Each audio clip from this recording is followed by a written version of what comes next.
Ijambo ry'Imana dusoma mu gitabo c'amabwirizwa. Muri iryo minsi Musa yabariye ishengero ry'Abanyisirayeli ati: niwitegereze, uyu munsi ndaguhitishijemwo ubuzima n'ubuhirwe canke urupfu n'amarushwa. Uyu munsi ndagutegetse gukunda Imana yawe, ugendere mu mayira yiwe, ukore amabwirizwa yiwe n'amategeko yiwe. Niho uzorambuka gwira, umukama akaguhezagirira mu gihugu urimo kwinjiramwo ngo kigabe. Yamara niwahindura umutima wawe, nutagamburuka, niwumviriza ibikosha gusenga izindi mana nawe ukazikorera, ndakubariye ko uyo munsi uzopfa. Nukuri ntimuzorambira mu gihugu mugira ngo mwinjiremo kandi mu kigabe, muhejeje kujabuka uruzi rwa Yorodani. Ijuru n'isi nibimbere ivyabona. Ndaguhitishijemwo ubuzima n'urupfu, umuhezagiro n'umuvumo.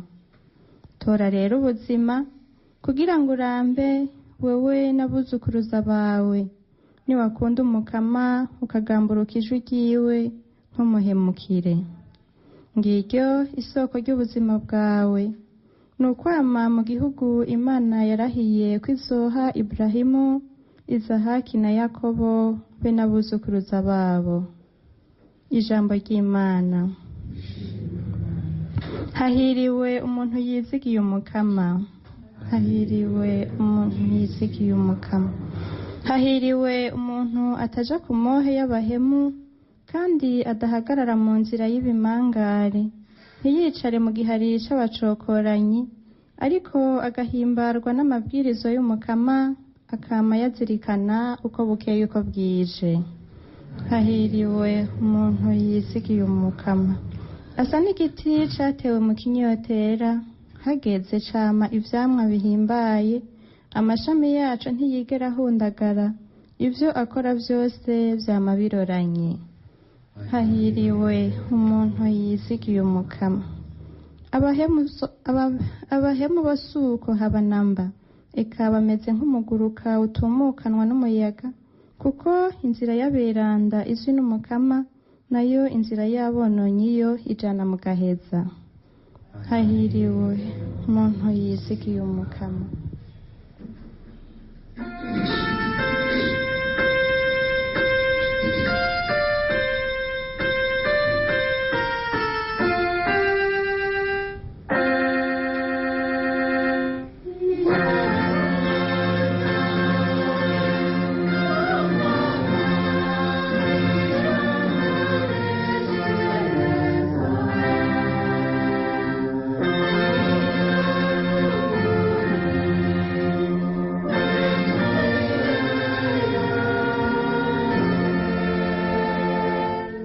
Hahiriwe abazigama ijambo ry'Imana mu mutima mwiza w'umwete, bagaheza bakagira ico bimarira kuko bahozako.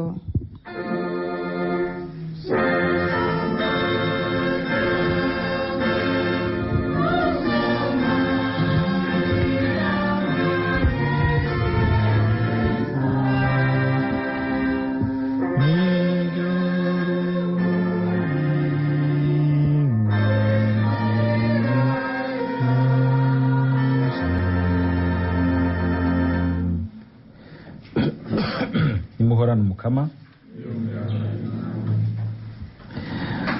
Inkuru nziza ya Yezu Kristu nk'uko twayandikiwe na Luka mweranda.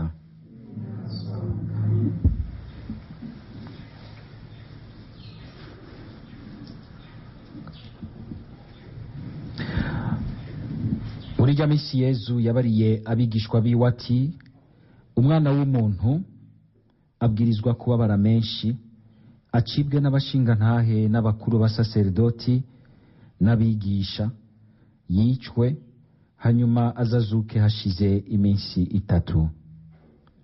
Yezu yongera kubabwira bose ati: ushaka kungendanira niyihebe, yikorera umusaraba wiwe wa misi yose, ankurikire. Nkako uzoshaka kurokora ubuzima bwiwe azobubura, nawe uzobuheba ku bwanje azoburokora. mbega bimarira iki umuntu kuganza isi yose aruhiye guta ubuzima bwiwe canke kubwonona? Nitwakirize yompi iyi nkuru nziza ya Kristo.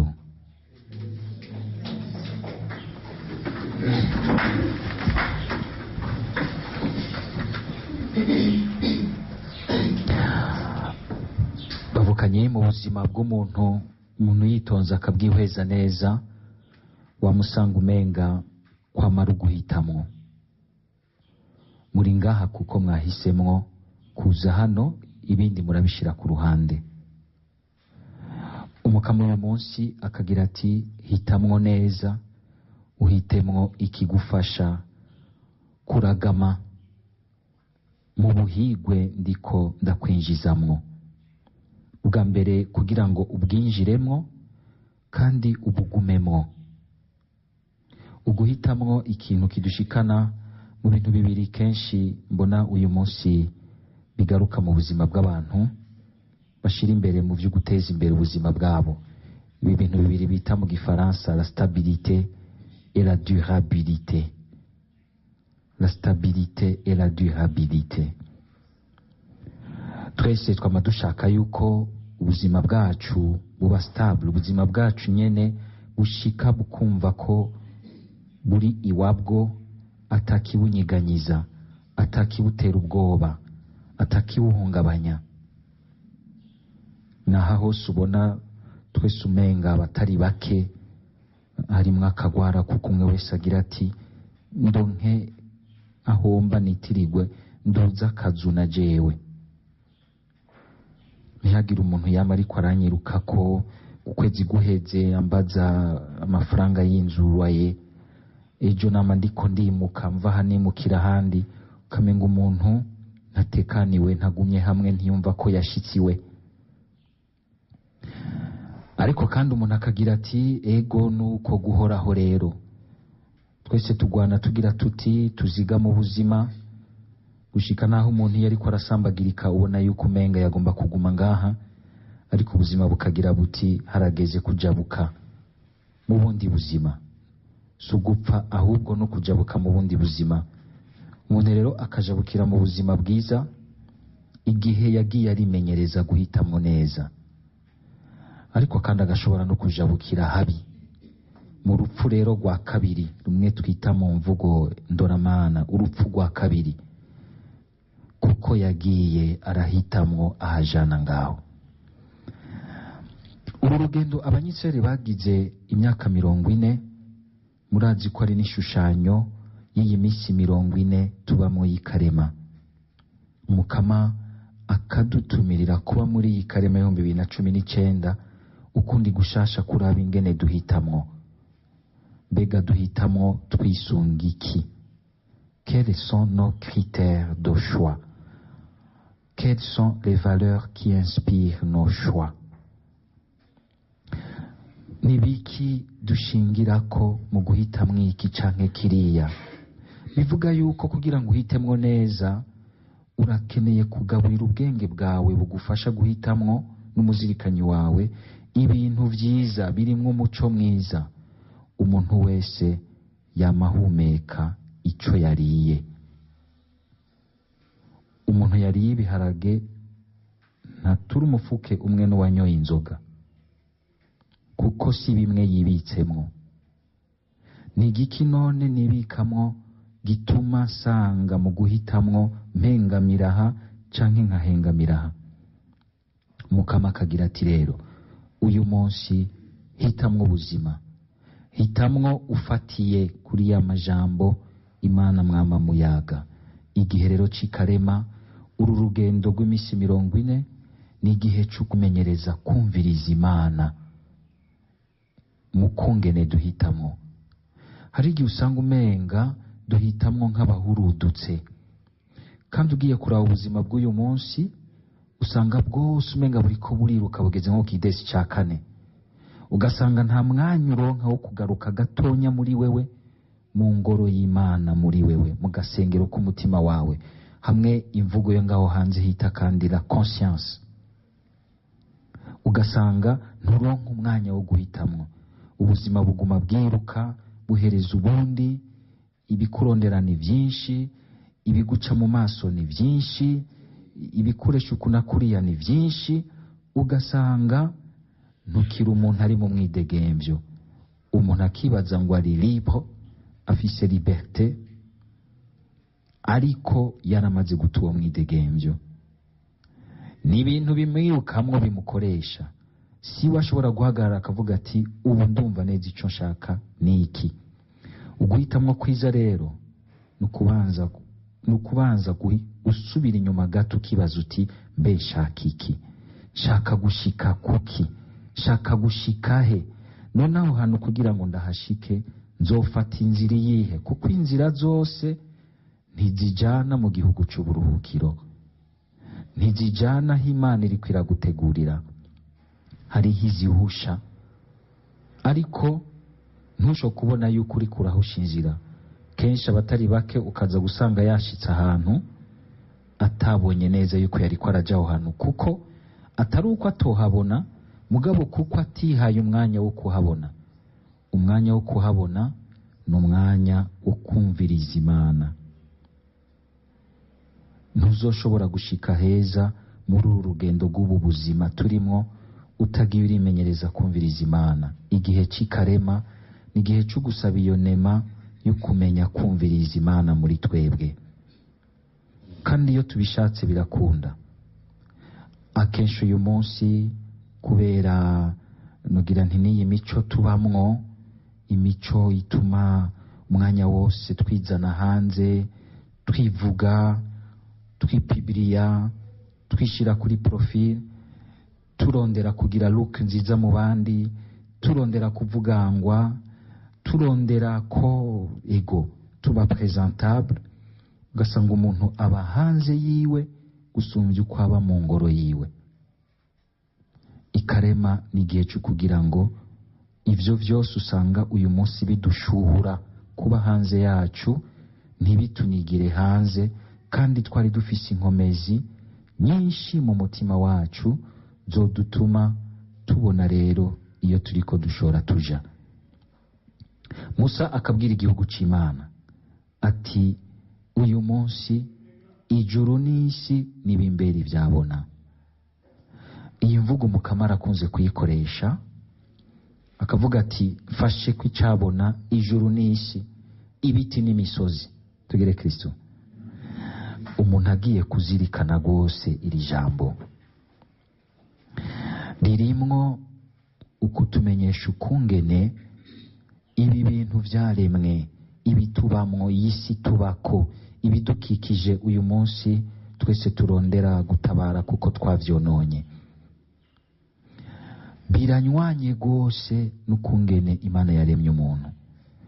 Sinzi ko mutarabona hagiye iki gisomwa na kigitabo ca mbere, iki gitabo c'Amamuko kirabivuga mu mvugo ihinyanyuye gose iryoshe. Ukungene umuntu aremwa ubwa nyuma, ibindi byose byamaze kuremwa, hanyuma akaremwa nk'ukumenga ni nk'umusozo w'ivyaremwe byose, kandi umusozo urimwo impinyanyuro y'ivyaremwe bihejeje bikinjigwamwo n'ishusho y'Imana, bigaserukira mu muntu ashobora guseruka imbere y'Imana, akayaga n'Imana, akabiserukana imbere y'Imana, akabihizina imbere y'Imana, akabihizina imbere y'Imana. Murazi ko Imana ivyo yaremye byose yabicishije imbere ya Adamu, akabiha amazina. Imana rero mu gufata ko icabona iciba yayaze n'umuntu ivyo nyene bidukikije, nikimenyamenya cyuko bugiye duhisemwo nabi, uretse ko twidurumbanije turadurumbanya n'iyi nzu tubamwo, iyi si Imana yaduteretsemwo. Ugusanura neza ibidukikije nukubanza gusanura umuntu imbere muri we, akumva ko ivyo bimukikije bifise insiguro ikomeye iri mu mutima w'Imana. Ibi bintu bidukikije, ubuzima tubamwo, hajya dutuye, hajya dukorera, ivyo byose dukoresha by'ubuzima bwacu, birimo ijambo ryiza Imana yavyanditsemwo yuko bikugirira akamaro, bigaheza bikagukomeza, bikagutuma ushobora kumva urukundo rw'Imana. Igihe tuvyonona, igihe twonona ivyo batujeje ku kazi, igihe iwacu tuhonona hakama imyanda, igihe tutamenya kubahiriza ivyo biti tugatema tubirya nk'uko umenga turya nk'abimuka, abatiyumvira la durabilité, ejo haza, ugasanga kenshi bihagaze kuri wa munoho w'umuntu. Uyu Yezu yagize ati, mbega vyomaririka umuntu gutunga ivy'isi vyose no kubiganza ariko arusha umutima wiwe. Hari umunoho rero uzanwa uyu munsi n'ibintu vya publicité ya cane itumirira umuntu kurondera koroherwa rwose, bikamusigamwo umunoho w'umuntu, ibintu vyose asigara biraba nk'ivyo akoresha gusa, gukoresha, akonsoma nk'uko babivuga, consommer, le consumérisme. Ushikaho asigara abona na mugenzi we yuko ari nka yini consommation. Umusore yaraba umwigeme akabona iciza cyo gukonsoma, umwigeme yabona umusore iciza cyo gukonsoma, umugabo yaraba umugore bakorana ku kazi bamarana amasaha menshi n'iciza cyo gukonsoma. Ntasigare yumvamwo un sujet, umuntu ari mu ishusho y'Imana yinjira mu kiyago nawe, mbere amutuma ashobora kuyaga neza n'Imana. Ibintu byose wabibona ukumva umuraho. Igihe c'ikarema n'igihe c'aho Imana igaruka iti, wame wibuka, nturi umuntu yaremwe gusa kugira ngo urye, kandi umuntu ntatungwa n'indya gusa, uri umuntu kandi yaremwe kugira ngo yumve iteka ryiwe mu kiyago n'Imana kimufasha kumva icabereyeho, intumbero y'ubuzima bwiwe. Uyo munoho rero uratuma twonona ubuzima bwacu, tukonona iyi si ikaduhinduka igicumuro ukoze kubera uwo munoho uri mu mutima wawe. Kujya kuntu uguma ugomba kurunda, kumbura unarenganije abandi, ukoze mu isaho y'igihugu, ukinyamanyanga ugacenga abandi, aho hose ivyo byose ugomba kurunda vy'amatungo canke ubukuru, uri kurakina imicezo ya ndani kumwe babivuga, harimwo uruyeriyeri rubi rwikunyomana. Wibaza ko uhabona uciye ubwenge gusumbya abandi, kumbura unahashitse uranabishitseko, mugabo urisamburirako. Nta nawakumenye, nta nuwakumenye, nta nuwakubonye. Ivyo uri kurapanga mwibuke mwe dupangana ku marigara yacu, mu mahita majoro yacu, gasanga turi nk'ibimangaru Izaburi yabivuze, tukaja mu mohe, mu biyago vy'amohe mabi, tukaba mu bintu vy'abacokoranyi. Abantu umenga baguma batubibamwo umutima mubi, la negativité. Navyo umenya kuri samburira huba. Iyi si irahumeka ico uhumeka mu mutima wawe. Iyi si izigamwe neza n'abantu bahumeka urukundo, abantu bahumeka ubutungane, abantu bahumeka ukwitwarikana, abantu bahumeka iciza. Igihe c'ikarema nuko duca ubwenge, tukamenya yuko turafatanye gose, turanywanye gose n'iyi si tubamwo. Naho ubikora winyegeje atawakubonye, isi yabihumetse, wayinjije nk'imyuka mibi, impera n'imperuka birakugaruka. Ntiyabuze kumbure nabo bigaruka bamaze kubashikana muri irya si yo ku mpanda canke hariya mw'iseminari canke ahandi hose bafuba abantu.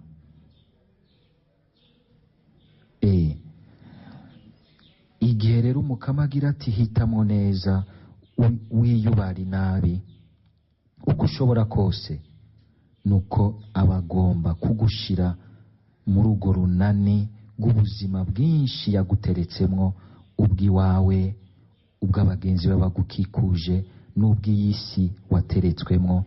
Ejo uzokenera kwikugaburira, uzokenera ko igutunga muri ibi na biriya. Twame twibuka yuko mbere twebwe abamenye umukama ngo twagizwe umunyu, umuryosha w'ubuzima. Igihe kikarema gisubire kidutumirire kwiyumvira no kwibaza ingene turyosha ubuzima Imana yaduteretsemwo. Hakubwonona mbere tukemera tukikorera umusaraba kugira ngo tuburyoshe. Gutyo uzosanga imbere rero uri kurabugabana. Yesu akagira ati hariho benshi biruka bagasiganwa nabi, bakibaza ngo bariko bararokora ubuzima, naho bariko babushira umugozi mw'izosi. Ariko n'abandi ahubwo babwitangira, ukabona umenga muri iyi si bararushe kubera ku bitugu byabo batwaye benshi, kubera ku bitugu byabo batwaye ingaruka z'amabi y'abandi benshi, mbere bakagogwa menshi, ariko bikoreye ubuzima bwinshi bariko baraburokora. Umunsi urizina umukama azogira ati uriya muntu yarabagumirije ubuzima mutabizi. Dusabe natwe tube muri abo bemera kwikorera umusaraba tugumirije ubu buzima neza, kugira ngo tuze tuburokora imbere. Tuba abantu barabira ubuzima imbere, batari abantu menga babwugaranwamwo muri kubu. Abantu bazi gusoma neza iyo buzanana muri kahise, aho bugeze muri kubu bakarondera kubwugururira neza muri kazoza. Ikaremane yo kuduprojeta imbere, kuraba imbere.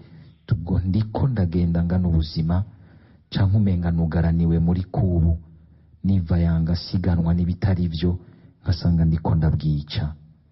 Umukama abahe kuba urupfunguruzo rwa kazoza kinosi kubw'iyi karema turimwo. Amen.